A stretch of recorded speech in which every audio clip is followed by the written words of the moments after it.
Halo, salam dan bahagia Bapak dan Ibu calon guru penggerak.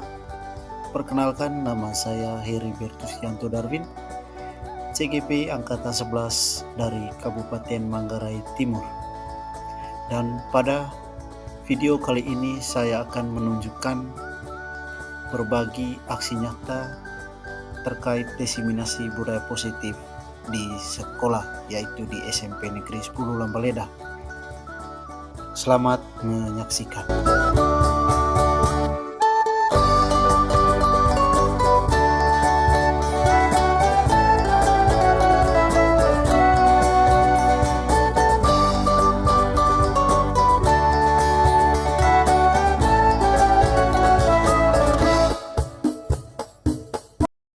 Baik, selamat pagi semuanya. Selamat pagi. Yang pertama yang saya hormati Bapak Pimpinan, Bapak Kepala Sekolah SMP Negeri 10 yang diwakili.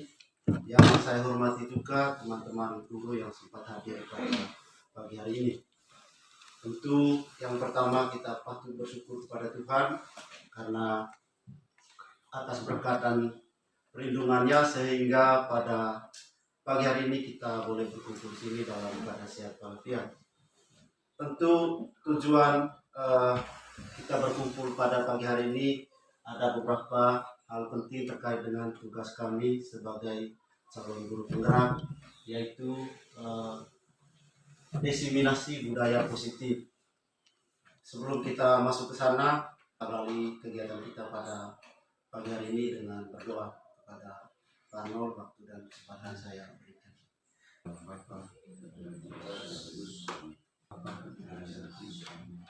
Baik, terima kasih kepada Pak Robert yang telah membawa kita dalam doa. Jadi acara selanjutnya mohon kesediaan dari Pak John, Pak Lambert mewakili Bapak. Baik teman-teman, selamat pagi semua. Selamat pagi. Hari ini kita sama-sama mendengar beberapa pembahasan yang dilakukan oleh Pak Yanto selaku calon guru penggerak dari SMP Negeri Bapak Kepala Sekolah. Hari ini kita melanjutkan kegiatan ini dengan tema aksi nyata diseminasi budaya positif di SMP Negeri 10 Lambaleda. Hal pertama yang jadi harapan kita bersama bahwa dengan memahami materi tentang budaya positif, kita semua sebagai tenaga pengajar di SMP Negeri 10 Lambaleda dapat melaksanakan pembelajaran yang berorientasi pada kondisi peserta didik dengan menerapkan pengembangan budaya positif di sekolah.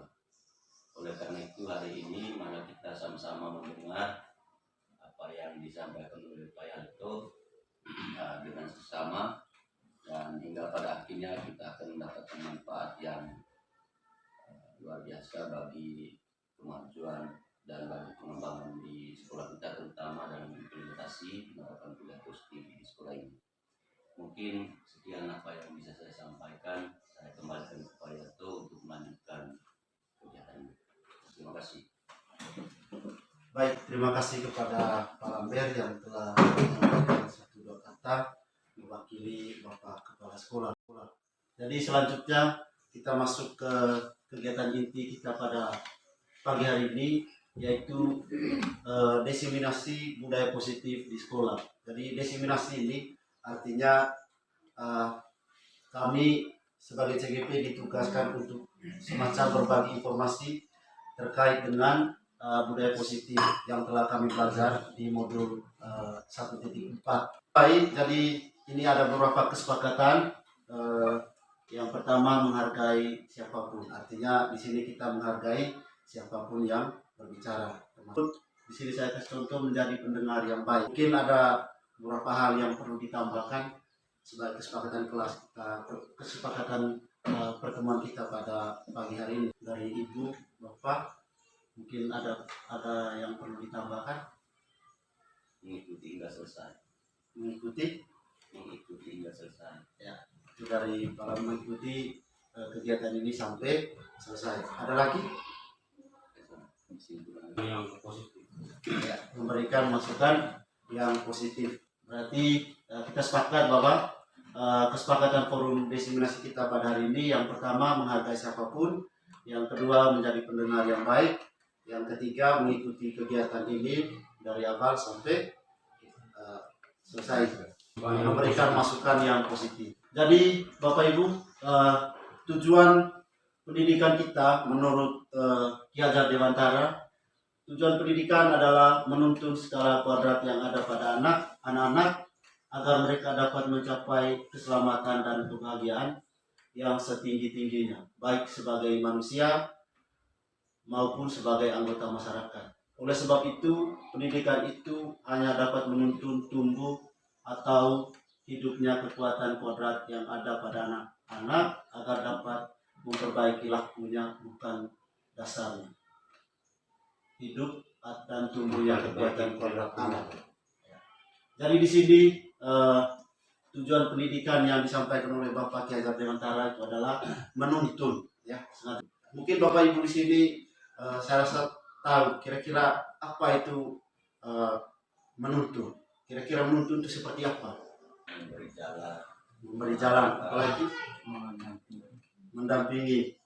Lalu ada lagi, kita menuntun benar apa yang disampaikan oleh Pak Lambe dengan Pak John. Berarti kita memberikan arahan, ya, memberikan arah kepada anak. Seperti filosofi yang dia sampaikan bahwa sekolah itu adalah sebagai, diibaratkan sebagai seorang petani.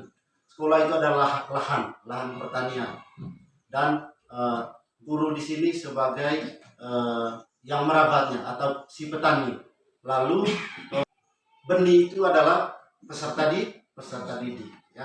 Jadi tugas kita di sini hanya bagaimana cara memelihara benih padi itu agar dia menjadi tumbuh lebih baik ke depan. Bagaimana caranya supaya hasilnya memuaskan sesuai dengan apa yang kita inginkan. Misalnya dengan cara memberi pupuk, merawat. Jadi tugas kita sama seperti seorang petani di sekolah. Anak itu dia punya impian nanti misalnya jadi seorang dokter atau seorang guru. Tugas kita tidak mungkin kita memperbaiki bahwa kita pindah posisinya dia dari guru bisa jadi dokter. Tidak bisa.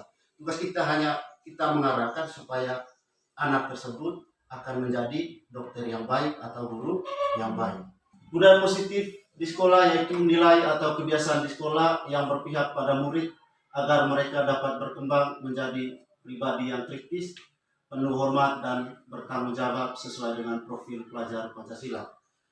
Jadi budaya positif ini, profil pelajar Pancasila itu bisa tercapai kalau budaya positif ini benar-benar kita terapkan di sekolah, ya. Percuma kalau nanti kita bicara profil pelajar Pancasila, tapi kalau nilai budaya positif ini kita tidak terapkan di sekolah, saya rasa profil pelajar Pancasila tidak akan tercapai. Budaya positif di sekolah itu nilai. Lalu di sini ini ada 6 modul yang kami pelajari, di mana seorang guru yang baik harus memiliki kemampuan dalam mewujudkan budaya positif di sekolah. Budaya positif tersebut dapat dijalankan dengan menerapkan konsep-konsep inti. Seperti yang pertama, disiplin positif. Lalu yang kedua, perilaku manusia. Lalu yang ketiga, keyakinan sekolah atau kelas. Lalu yang keempat, kebutuhan dasar manusia. Yang kelima, posisi kontrol restitusi. Lalu yang terakhir, segitiga restitusi. Mari kita belajar sama-sama mulai dari poin yang pertama, disiplin positif. Jadi Bapak Ibu, coba kita seandainya kita pisah terkait dengan kata disiplin. Jangan dulu kita pikir ke positif. Kira-kira menurut Bapak Ibu apa itu disiplin? Sekolah. Patuh terhadap aturan sekolah. Ya. Di sini dijelaskan bahwa disiplin itu berasal dari bahasa Latin. Ya. Kenapa kita harus menggunakan helm? Pertanyaan. Kira-kira kenapa kita menggunakan helm? Keselamatan. Ya, itu sebenarnya nilai-nilai kebajikan atau disiplin atau budaya positif yang sebenarnya, menjaga keselamatan, bukan karena kita takut pada polisi. Terus yang berikut mungkin di sekolah juga, misalnya kita misalnya anak dia rajin sekali, ternyata dia ingin dipuji, bukan dari kemauan dari dalam diri.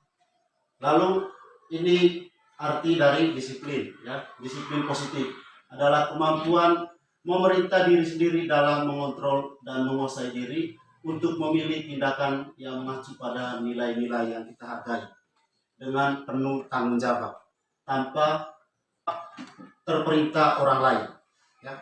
Disiplin positif itu harus benar-benar muncul dari dalam diri. Misalnya kita tadi menggunakan helm itu supaya menjaga keselamatan, bukan karena takut polisi. Berarti tanpa ada paksaan dari yang lain, ya.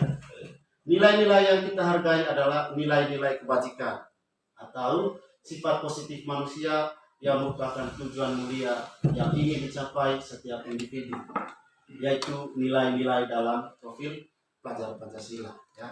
Nilai-nilai dalam profil pelajar Pancasila itu ada, misalnya di sini anak-anak itu melakukan suatu kesalahan, diusahakan di sini kita menyelesaikan masalah itu harus dia sendiri yang menyelesaikan, bukan kita.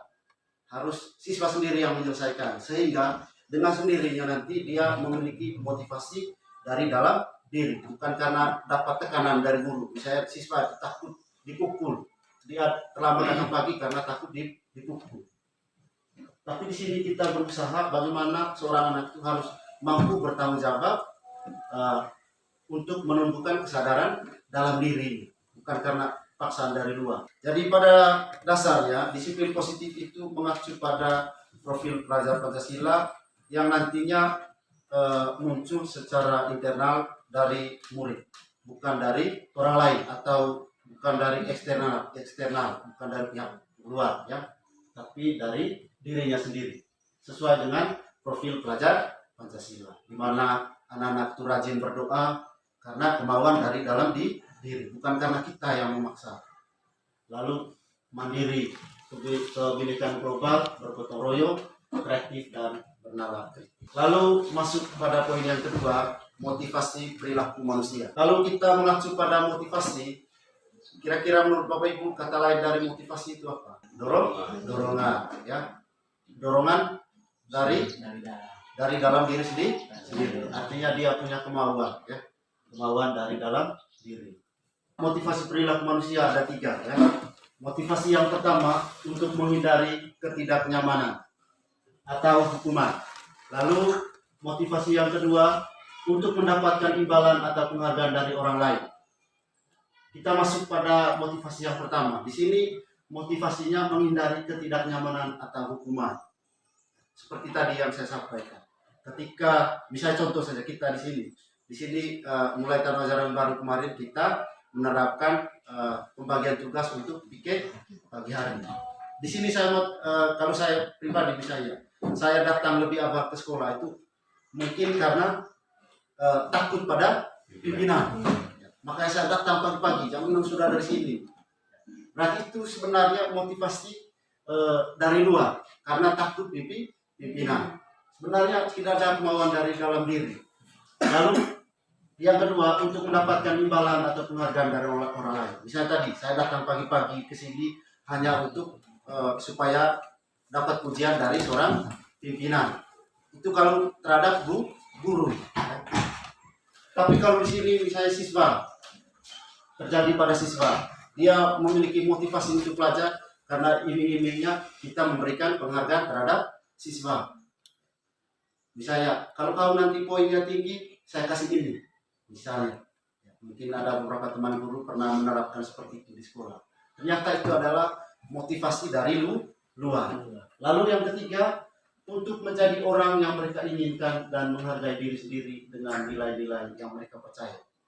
Jadi Bapak Ibu, 3 motivasi ini yang seharusnya kita lakukan adalah pada poin yang ketiga, ya. Artinya motivasi ini benar-benar muncul dari dalam diri kita sendiri, bukan karena dapat tekanan dari pihak luar, ya.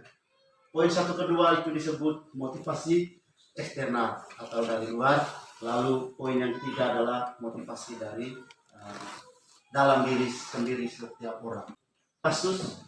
Ada sebuah kasus terkait hukuman, sanksi atau konsekuensi. Karena di sini IPA kurang menguasai pelajaran matematika, sehingga pada saat pelajaran tersebut berlangsung dia lebih banyak berdiam diri atau menjadi gugup dan tasnya dari kursi, serta tiba-tiba menjadi gagap pada saat berupaya menjabat. Seluruh kelas pun tertawa melihat perilaku IPA yang bicara tergagap dan terkejut tersebut. Pak Seno pada saat itu membiarkan teman-teman IPA menertawakan IPA yang tergagap dan malu luar biasa, dan malahan minta IPA untuk maju ke depan dan berdiri di depan kelas sambil menunjuk hidungnya karena tidak bisa menjawab pertanyaan Pak Seno. Kelas makin gaduh dan anak-anak pun tertawa melihat IPA di depan kelas memegang ujung hidungnya. Dari cerita di atas, kira-kira Bapak Ibu di sini setuju tidak dengan apa yang dilakukan oleh Pak Seno? Tidak? Tidak setuju. Ya. Kira-kira kenapa dia tidak setuju? Dari apa yang dilakukan Pak Seno, secara tidak sadar dia membuat mental si IPA ini tidak percaya diri, dan mungkin untuk kedepannya di les-les berikutnya dia lebih kikuk atau gugup dalam kelas. Baik, terima kasih kepada Pak Yanto. Jadi benar sekali tadi bahwa apa yang dilakukan oleh Pak Seno itu tidak setuju. Karena apa? Ini sebenarnya bersifat hukuman yang membuat anak itu akan grogi atau gugup untuk mengikuti pelajaran kita selanjutnya. Ya. Sudah menerapkan kesepakatan itu adalah ketika siswa yang melanggar, berarti sesuai dengan kesepakatan antara guru dan siswa itu yang kita berikan kepada siswa, bukan misalnya kita bentak, pukul, sehingga apa yang dia langgar itu yang dia terima. Yang diharapkan sini konsekuensi. Misalnya gini, ketika siswa terlambat, konsekuensinya di saat jam istirahat dia tidak diizinkan untuk istirahat. Dia harus menyelesaikan materi yang sebelumnya dia tidak ikut.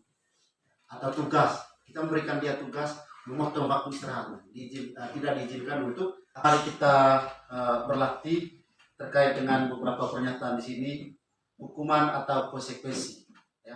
Tadi kita sudah mengenal hukuman itu seperti apa, konsekuensi itu seperti apa. Di mana di sini lari mengelilingi lapangan basket 2 kali karena terlambat hadir di sekolah. Apakah itu hukuman atau konsekuensi? Hukuman.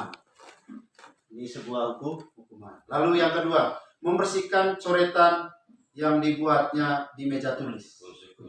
Konsekuensi. Murid diminta untuk push-up 15 kali karena tidak menggunakan masker ke sekolah. Apakah itu hukuman atau konsekuensi? Hukuman. Lalu yang berikut, menggantikan kertas tugas temannya yang telah dicoret-coret. Konsekuensi. Berjemur di lapangan basket pukul 12 siang karena mengobrol dengan teman. Lalu yang terakhir, berdiri di depan kelas sambil mengangkat kaki satu karena tidak bisa menjawab pertanyaan. Hukuman.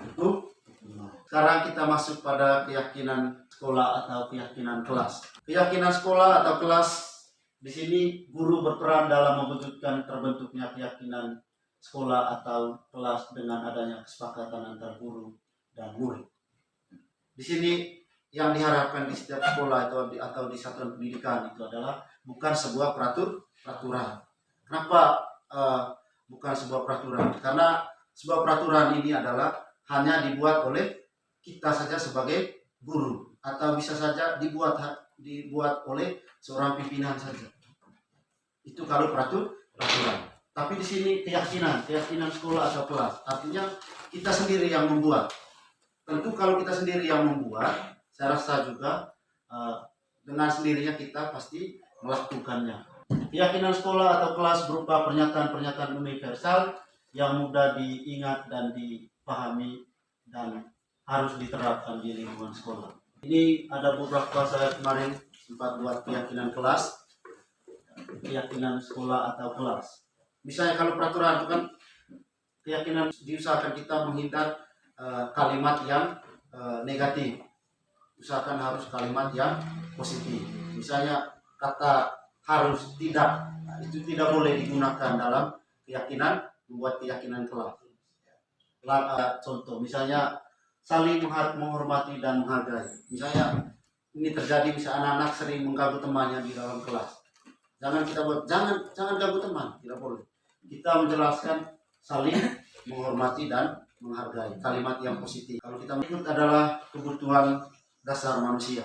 Kira-kira Bapak Ibu sini mungkin ada bayangan kira-kira apa saja kebutuhan dari setiap manusia, dari orang lain, ya. Pada pernyataannya dulu.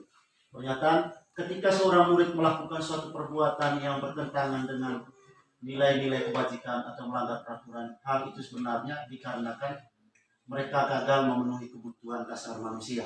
Ya. Terkadang anak-anak itu melakukan sesuatu itu padahal sebenarnya belum memenuhi kebutuhan. Nanti di sini ada cerita bagaimana seorang anak sering mengambil bekal makanan teman. Ternyata ada beberapa alasan. Mungkin di sini kalau saya pribadi atau teman-teman yang lain juga, ketika menemukan siswa seperti itu, kita langsung tampar atau pukul, langsung menghakimi anak tersebut. Ternyata ada alasannya. Alasan di mana anak tersebut belum memenuhi kebutuhannya. Ini ada 5 kebutuhan dasar manusia. Ya. Yang pertama, apa yang disampaikan saya itu tadi, bertahan hidup. Yang kedua, kasih sayang dan rasa diterima. Lalu yang ketiga, penguasaan. Yang ketiga, kebebasan. Dan yang terakhir adalah, di mana di sini Pak Nol adalah guru balik kelas 9, sedang bingung menghadapi ulah salah satu murid di kelasnya yang namanya Tommy. Beberapa anak telah mengeluh Tommy yang seringkali meminta bekal makan siang mereka dengan paksa. Jika menghadapi situasi seperti itu, kira-kira apa alasan Tommy melakukan hal tersebut? Ini ada beberapa alasan. Anak-anak Tommy tadi melakukan ulah dalam kelas. Alasan yang pertama, karena ia lapar dan orang tuanya tidak membawanya bekal makan siang, maka kebutuhan dasar yang sedang berusaha dipenuhi oleh Tommy adalah kebutuhan untuk bertahan hidup atau survival. Ya. Lalu alasan yang kedua, karena dia merasa senang temannya jadi memperhatikan dia. Ketika dia mengganggu teman, dia senang sekali temannya memperhatikan dia. Berarti besar kemungkinan ini si Tommy ini mungkin di lingkungan atau di keluarganya kurang diperhatikan. Ya, maka kebutuhan ini harus kita penuhi, sebagai guru harus kita penuhi, menjadi memperhatikan. Ketika temannya melaporkan tindakannya itu pada guru dan gurunya memberitahu orang tuanya sehingga orang tuanya jadi memperhatikan dia, maka kebutuhan dasar yang dipenuhi Tommy adalah kebutuhan akan kasih sayang atau rasa diterima atau love and belong. Alasan Tommy yang ketiga adalah karena temannya jadi takut, ya. Karena temannya jadi takut dengan dia dan menuruti keinginannya. Maka sebetulnya Tommy sedang berusaha memenuhi kebutuhan dasar akan kekuasaan atau power. Ya, dia membutuhkan kekuasaan. Alasan Tommy yang keempat, karena dia merasa bosan dengan bekal makanan yang dibawa ibunya dari rumah. Karena ibunya selalu membawakan bekal yang sama, oleh karena itu dia ingin mencoba makanan temannya yang beraneka ragam. Maka Tommy sedang berusaha memenuhi kebutuhan kebebasan atau freedom. Alasan yang kelima, karena ia melakukannya iseng dan ia menikmati ekspresi wajah teman-temannya yang kesal karena diambil makanannya, dan menurut dia ekspresi teman-temannya itu lucu. Maka berarti Tommy sedang berusaha memenuhi kebutuhan akan kesenangan. Ada 5 posisi kita sebagai guru, sebagai posisi kontrol. Yang pertama, guru sebagai penghukum. Yang kedua, guru sebagai pembuat merasa bersalah. Guru sebagai teman, guru sebagai pemantau, dan yang terakhir, guru sebagai manajer. Terkait dengan 5 posisi kontrol dari guru. Ya. Yang pertama, identitas gagal atau kontrol dari luar. Di sini dia semacam menghindari hukuman. Bisa dia melaksanakan sesuatu karena untuk menghindari hukuman, bukan dari kemauan dari dalam diri. Di sini kebiasaan kita, misalnya guru selalu berkata, kalau kamu tidak melakukannya, awas ya, rasakan. Ini kalimat yang sering disampaikan oleh guru. Misalnya anak-anak itu tidak melakukan sesuatu, pasti kita mengancam murid tersebut. Lalu melakukan ini, nanti saya dimarahin oleh kepala sekolah. Tentu di sini pasti siswa semacam berutang budi atau dia merasa, oh, saya rasa bersalah. Lalu yang berikut, ya, identitas berhasil atau sukses. Ini kontrol dari luar. Ya. Posisi yang ini adalah posisi sebagai teman, di mana di sini ada nilai positif dan negatifnya juga kalau kita guru sebagai teman. Kalau nilai negatifnya, besar kemungkinan juga siswa akan menganggap tidak menghargai kita lagi sebagai guru, karena kita seakan guru itu teman seperti temannya di sesuai dengan usianya. Ya. Bisa, ayolah lakukan demi ibu, ya, atau ayo lakukan demi bapak. Masa kamu tidak mau? Ingat tidak, ibu pernah bantu. Ini biasa kata-kata yang disampaikan guru ketika kita menjadi teman dari siswa. Lalu yang berikut sebagai pemantau. Di sini seperti yang saya sampaikan sebelumnya, sebagai pemantau di sini kita sudah membuat semacam tadi keyakinan kelas. Ketika seorang anak itu melanggar, tentu dia sudah tahu konsekuensi. Kalau kamu tidak melakukan ini, tahu tidak konsekuensinya. Misalnya tadi, kalau kamu lambat datang ke sekolah atau masuk ke kelas, konsekuensinya kamu tahu tidak? Pasti siswa sudah tahu bahwa dia tidak diizinkan untuk istirahat di jam istirahat. Ya. Lalu yang berikut, ini yang terakhir, posisi yang sebenarnya harus dilakukan oleh seorang guru, yaitu sebagai manajer, yaitu mengajukan pertanyaan-pertanyaan. Di sini bagaimana kita seorang guru mengajukan pertanyaan kepada murid agar murid tersebut dapat menyelesaikan masalahnya sendiri, bukan kita. Misalnya tadi, kamu lambat datang ke sekolah, kira-kira apa langkah kamu ke depan supaya kamu tidak datang terlambat ke sekolah? Bukan kita yang menyuruh anak, kalau ini kamu supaya kamu terlambat tepat waktu datang ke sekolah harus melakukan ini, tidak boleh. Kita tanya dulu, kira-kira apa langkah yang harus kamu lakukan supaya ke depannya kamu datang ke sekolah tepat waktu, mencari jalan atau solusi dari masalahnya. Jadi di antara kelima posisi kontrol tersebut, sebaiknya guru harus menggunakan posisi kontrol sebagai manajer. Posisi sebagai manajer, guru dapat membuat sesuatu bersama murid, mempersilahkan murid bertanggung jawab, dan mendukung murid agar dapat menemukan. Dalam segitiga restitusi ada 3 tahapan yang harus dilaksanakan atau dijalankan. Yang pertama, menstabilkan identitas. Yang kedua, validasi tindakan yang salah. Yang terakhir adalah menanyakan keyakinan. Menstabilkan identitas dilakukan berdasarkan prinsip bahwa membuat kesalahan adalah bagian dari proses pembelajaran yang nantinya akan menggeser identitas gagal ke identitas sukses. Di sini kita, misalnya siswa yang lambat datang sekolah, yang lambat masuk kelas, kita memanggil siswa tersebut. Jangan menghukum anak tersebut di depan teman-teman. Kita luangkan waktu, misalnya kita ambil jam istirahat, memanggil siswa tersebut. Kita berbicara dengan murid tersebut, menanyakan menstabilkan identitas. Berbuat salah itu hal yang manusiawi. Tidak ada manusia yang sempurna, kita pasti menyelesaikan. Misalnya begini, ketika siswa terlambat, jadi di sini kita berusaha menstabilkan identitas. Misalnya kita begini, saya juga dulu pernah melakukan hal yang sama seperti yang kamu lakukan hari ini. Artinya kita juga guru pasti waktu kita SD, SMP pasti melakukan hal yang sama seperti yang dilakukan oleh murid. Sehingga saya yakin dengan sendirinya siswa itu dia akan menerima apa yang kita sampaikan tadi. Ya. Berdasarkan prinsip bahwa setiap perilaku berupaya memenuhi satu kebutuhan tertentu, sehingga guru atau orang tua akan menggeser dari pemikiran stimulus respon menjadi proaktif, serta akan lebih mengenal dan mengakui kebutuhan murid atau anak tersebut. Ya.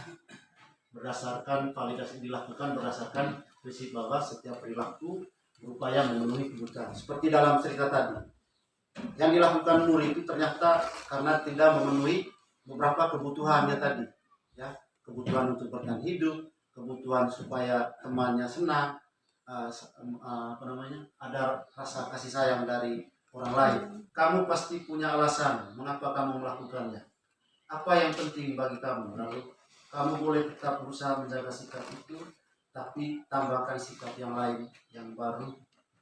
Maukah kamu belajar cara lain untuk mendapatkan yang kamu butuhkan tanpa memukulnya? Lalu yang terakhir, menanyakan keyakinan.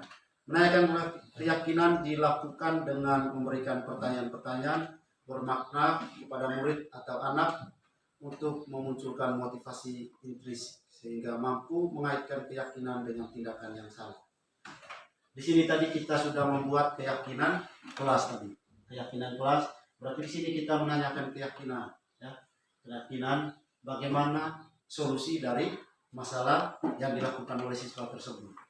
Kita serahkan kepada siswa tersebut untuk mencari jalan keluar sehingga dengan sendirinya siswa itu memiliki atau memuncul motivasi secara intrinsik. Apabila nilai yang kita percaya di sekolah, nilai apa yang telah kita sepakati, kelas ideal seperti apa sih, lalu kamu ingin jadi anak seperti apa yang kamu rasakan. Ini pertanyaan kita kalau kita menanyakan keyakinan pada siswa, ya. Nilai apa yang kita percayai di sekolah yang telah disepakati bersama tadi. Itu saja beberapa hal yang saya sampaikan supaya situasinya rileks. Saya minta, kalau saya bilang hitam menyertai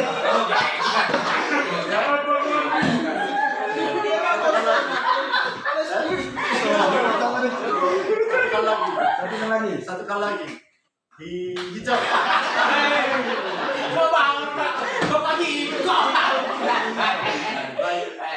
Terima kasih Bapak Ibu, silakan duduk. Jadi waktu selanjutnya saya memberikan kesempatan kepada teman-teman, khusus ke Ya, baik. Terima kasih atas waktu dan kesempatan yang telah diberikan. Saya sangat bersyukur karena kalian itu sebagai calon guru penggerak SMP Negeri 10. Kalaupun kami adalah guru penggerak yang angkatan 4, tapi materi-materi yang kami dapat mungkin sudah lupa-lupa ingat. Tetapi dengan materi yang disampaikan oleh Pak Yanto Darwin tadi, materi-materi yang berhubungan dengan budaya positif, lebih khusus dengan segitiga restitusi, sudah muncul lagi di benak kami. Jadi saran saya ke depannya, kalaupun ada materi-materi yang baru yang Bapak dapatkan di kegiatan guru penggerak, mungkin bisa diimplementasikan di sekolah, diberikan kepada teman-teman guru supaya kami juga dapat menerapkannya di sekolah lebih khusus di kelas. Jadi itu saja, sekian dan terima kasih. Baik, terima kasih kepada Pak Yanto, masukannya luar biasa. Mari kita tepuk tangan. Selanjutnya Terima kasih kepada Pak Yanto Darwin selaku CGP. Jujur saja secara pribadi kami yang belum tahu apa-apa tentang penggerak ini merasa sangat bersyukur sekali bahwa dengan materi-materi yang disampaikan oleh Pak Yanto Darwin sejak awal di SMP menambah wawasan kami selaku pendidik juga. Mudah-mudahan harapan saya juga untuk ke depan bukan hanya Pak Yanto, termasuk saya sendiri juga harus punya niat, karena ini merupakan gudang ilmu lah kalau saya sampaikan, gudang ilmu itu ada di Pulau ini. Mungkin itu saja yang perlu saya sampaikan. baik, terima kasih kepada Pak Nur sudah memberikan masukan atau penguatannya kepada saya. Selanjutnya mungkin dari Pak Jo, kemudian Ibu Barista dengan Ibu Lis. Terima kasih atas waktu yang diberikan. Hari ini perdana buat saya karena sudah mendapatkan sedikit pengetahuan yang sangat berarti, tetapi saya masih menimbulkan beberapa pemikiran yang mungkin hal itu nanti akan kita lakukan atau implementasikan langsung ke siswa berkaitan dengan hukuman dan satu lagi tadi restitusi. Jadi dalam benak saya selalu berpikir ketika nanti siswanya membuat sebuah kesalahan atau tindakan yang melanggar hukum, di situ tadi sudah dijelaskan bahwa kita harus membuat kesepakatan. Nah, kesepakatan itu biasanya dalam bentuk tulisan yang harus ditempelkan di depan kelas ataupun di dalam kelas. Ya, dalam keyakinan saya, kalau hal itu tidak akan terjadi, kalau hal itu tidak akan ditempelkan, bisa saja siswanya melakukan sebuah kesalahan yang sebelumnya mungkin belum disepakati atau belum ditempel. Yang pertama, saya ingin bertanya bagaimana hal itu bisa diatasi.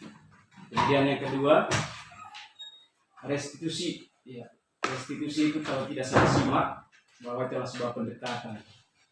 Itu saya yakin sekali bahwa kita sebagai guru sudah pernah mengalami dan sudah pernah melakukan. Sehingga kembali tadi kepada kita bahwa identitas siswa itu akan kembali menjadi normal.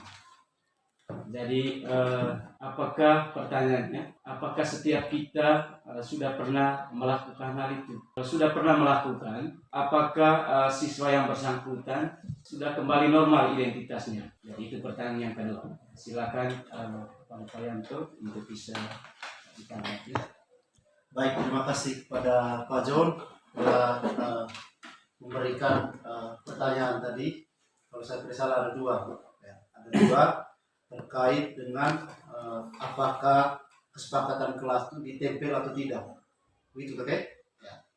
Berarti di sini nanti seperti kalimat penutup saya tadi terkait dengan keyakinan kelas ini perlu kita kolaborasi. Misalnya di sini ada beberapa teman guru posisinya sebagai wali kelas. Nanti bisa berkolaborasi saya dengan Pak Yanto Daud, dengan Pak Lambert juga bisa. Bagaimana cara membuat keyakinan kelas. Jadi keyakinan kelas itu artinya bukan kita yang buat, dari siswa sendiri. Cara pembuatannya nanti bisa kita sama-sama ke kelas. Lalu saya punya di kelas 8 saya sudah sampaikan bagaimana membuat keyakinan kelas. Nah, keyakinan itu wajib dilakukan oleh setiap siswa karena mereka sendiri yang buat, bukan kita sebagai guru. Dan otomatis ditempel. Ya.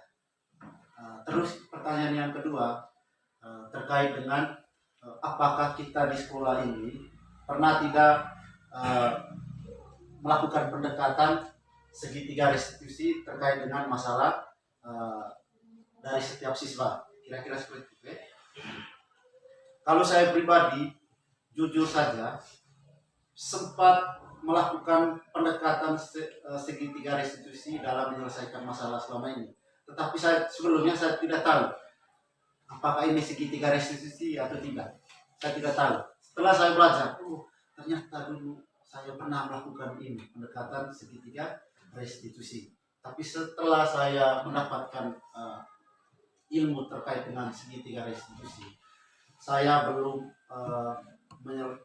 jujur saja saya belum melakukan penerapan segitiga restitusi terkait dengan masalah yang timbul pada siswa. Tapi kalau dalam prakteknya video yang saya buat terkait penerapan segitiga restitusi, artinya semacam rekayasa kasus saja.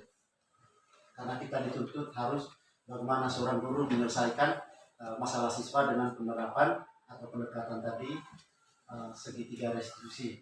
Saya belum menerapkan terkait kasus yang benar-benar real yang ada di sekolah. Tapi untuk penerapannya melalui semacam manipulasi kasus saja. Mungkin itu jawaban dari saya. Saya minta kesediaan dari kedua teman saya, Pak Yanto dengan Pak Lambert, mungkin pernah melakukan penerapan segitiga restitusi dan apa yang dirasakan oleh siswa setelah kita menerapkan pendekatan segitiga restitusi. Jadi waktu dan kesempatan saya berikan kepada Pak Lambert atau Pak Yanto. pikir luar biasa apa yang disampaikan oleh Pak John itu fakta yang terjadi di sekolah. Jadi tidak sedikit anak-anak itu mengulangi penyimpangan yang sama.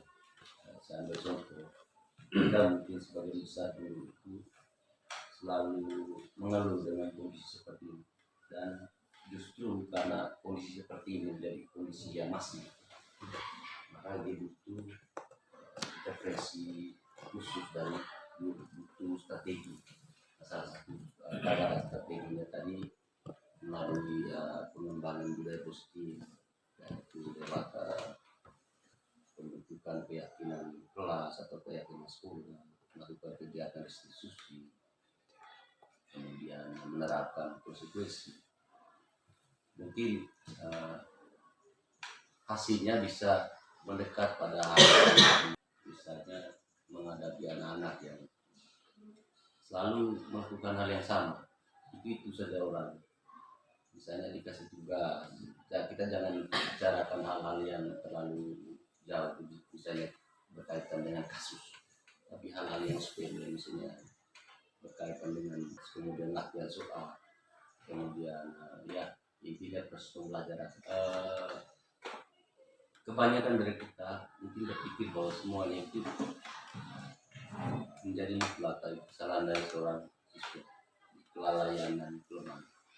Jadi kita lupa atau luput dari pandangan kita bahwa mulanya itu kita harus bisa memahami dari berkaca dari perspektifnya mereka, dari pola pandang. Salah satu yang dijelaskan tadi itu melalui pemahaman kita tentang kebutuhan dasar. Kadang-kadang anak-anak kita harus bisa memandang dari segi pola pikir mereka. Mulainya dari sana, kegiatan kita untuk memantau prosesnya. Yang kita mau lakukan kegiatan penyusunan kesepakatan dan kelas. Seperti yang dijelaskan tadi, mulai dari mereka sendiri. Jadi startnya dari anak-anak sendiri. Kemudian kita hanya membantu mereka, pandu mereka. Kemudian hasilnya seperti apa? Satu pertanyaan tadi dari Pak John. Kalau nanti mereka lakukan kesalahan, kemudian kesalahan itu tidak masuk dalam kesepakatan, maka itu bagaimana? Nah di sini tentu kesepakatan kelas itu tidak serta-merta dia permanen, tidak permanen. Jadi pada kondisi tertentu di dalam kelas mereka bisa diarahkan untuk mereview kembali kesepakatannya. Jika justru kesepakatan itu banyak terjadi penyelewengan atau penyimpangan perilaku tidak sesuai dengan kesepakatan yang sudah dibangun, maka itu direview kembali, itu dievaluasi. Kemudian yang kedua, tingkat keberhasilan. Jadi kalau bicara tentang tingkat keberhasilan, tentu saja begini. Jadi kita bergerak dari mindset kita bahwa suatu kondisi, kita mau ubah sebuah kondisi dari kondisi A ke kondisi B, itu tidak mungkin kita bisa lakukan sekali waktu sudah jadi. Tentu juga kita butuh proses yang panjang. Misalnya kali ini ada anak yang melakukan salah, terus kita sepakat dengan dia untuk melakukan restitusi. Lalu setelah restitusi kondisinya justru tidak berubah. Mungkin ada yang salah. Jadi proses yang kita lakukan juga mungkin kita harus evaluasi lagi. Apakah setelah kegiatan restitusi itu ada tidak komitmen yang sudah dibangun sebelumnya pada saat kegiatan restitusi? Siapa pihak yang bisa dilibatkan untuk membantu dia untuk mengubah pribadi perilakunya, untuk memperbaiki lakunya. Jadi tentu itu bukan hanya tugas dari seorang guru saja. Jadi misalnya berhubungan dengan anak-anak, kita kasih mereka tugas. Salah satu cara yang sederhana saja. Hari ini dikasih tugas, besoknya dikumpulkan, yang lain tidak kumpul. Ada beberapa anak-anak tidak mengumpulkan itu, lalu mengulangi kesalahan yang sama. Kemudian anak itu dipanggil, kenapa sampai tidak bisa mengerjakan tugas? Nah, apa kiatnya? Dikembalikan kepada siswa, caranya seperti apa yang menurut mereka itu bagus untuk bisa mengubah perilaku itu. Mereka selalu yang menjadi gagal di dalamnya. Mereka selalu yang melalaikan, misalnya tidak mengerjakan tugas. Tentu mereka bisa memikirkan strategi sendiri. Jadi tidak hanya strategi dari guru. Kemungkinan gagal itu karena kita selalu berpikir dari strateginya guru saja.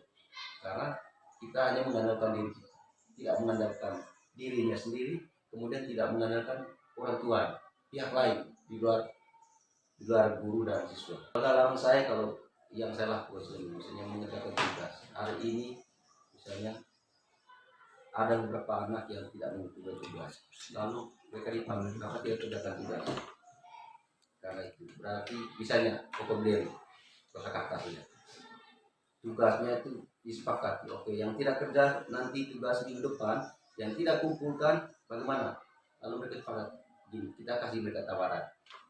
Anak-anak kita juga pada konteks mereka juga tidak terlalu banyak inisiatif. Makanya butuh depresi dari guru juga lebih banyak. Misalnya disepakati, oke, bagaimana kalau seperti ini, bagaimana kalau seperti ini. Kalau pengalaman saya, misalnya kosakatanya mereka nulis dalam satu meeting. Kalau yang tidak kerja tugas, dia tambahkan kosakatanya 5 sampai dia menyelesaikan tugasnya. Kalau belum bawa 5 kosakata, belum dihafal satu-satu, berdiri depan kelas, kalau belum dihafal ya sudah. Berarti belum bisa dikumpulkan tugasnya. Kemudian apa dampaknya? Mungkin satu sisi anak-anaknya hanya mulai berpikir juga. Semakin sering saya seperti ini, saya punya tugas justru semakin banyak. Justru semakin perlahan-lahan dia mulai berubah sudah, walaupun dia nyontek dari teman. Nah, itu Terima kasih. Saya minta kepada kita semua untuk memberikan aplaus kepada Pak Lambir. Jadi benar apa yang disampaikan oleh Pak Lambir tadi terkait dengan pembuatan keyakinan kelas itu dia tidak berlaku dalam satu semester, ya, atau berlakunya 1 tahun. Tentu di sini poin pentingnya ada kata refleksi, ya. Kita bisa merefleksi kembali terkait dengan keyakinan atau kesepakatan kelas yang telah kita buat bersama tadi. Manakala apa yang terjadi sesuatu di luar kesepakatan tadi, itu bisa kita evaluasi kembali terkait dengan pembuatan kesepakatan kelas. Jadi sekali lagi saya ucapkan terima kasih kepada Pak Lambir. Jadi ada lagi pertanyaan atau masukan dari teman-teman yang lain? Tidak ada. Jadi selanjutnya saya mengakhiri kegiatan kita pada hari ini. Jadi pertama-tama tentunya saya mengucapkan terima kasih kepada seluruh teman-teman, Bapak dan Ibu guru yang telah menyediakan waktunya untuk hadir bersama pada hari ini, yaitu tentang implementasi penerapan budaya positif sesuai dengan tugas kami di calon guru penggerak. Sekali lagi saya mengucapkan terima kasih dan besar harapan saya semoga budaya positif yang kita telah belajar bersama-sama pada pagi hari ini nantinya kita bisa berkolaborasi, bekerja sama untuk menerapkan budaya positif di sekolah. Sekali lagi saya ucapkan terima kasih dan selamat siang.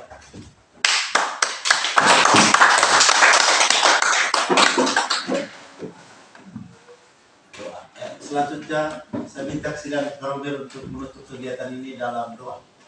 Baik teman-teman, mari kita tutup bersama kita dengan doa.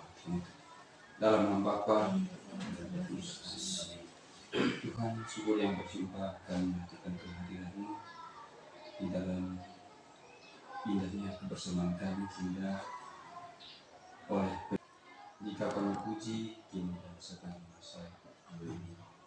Dalam nama Bapa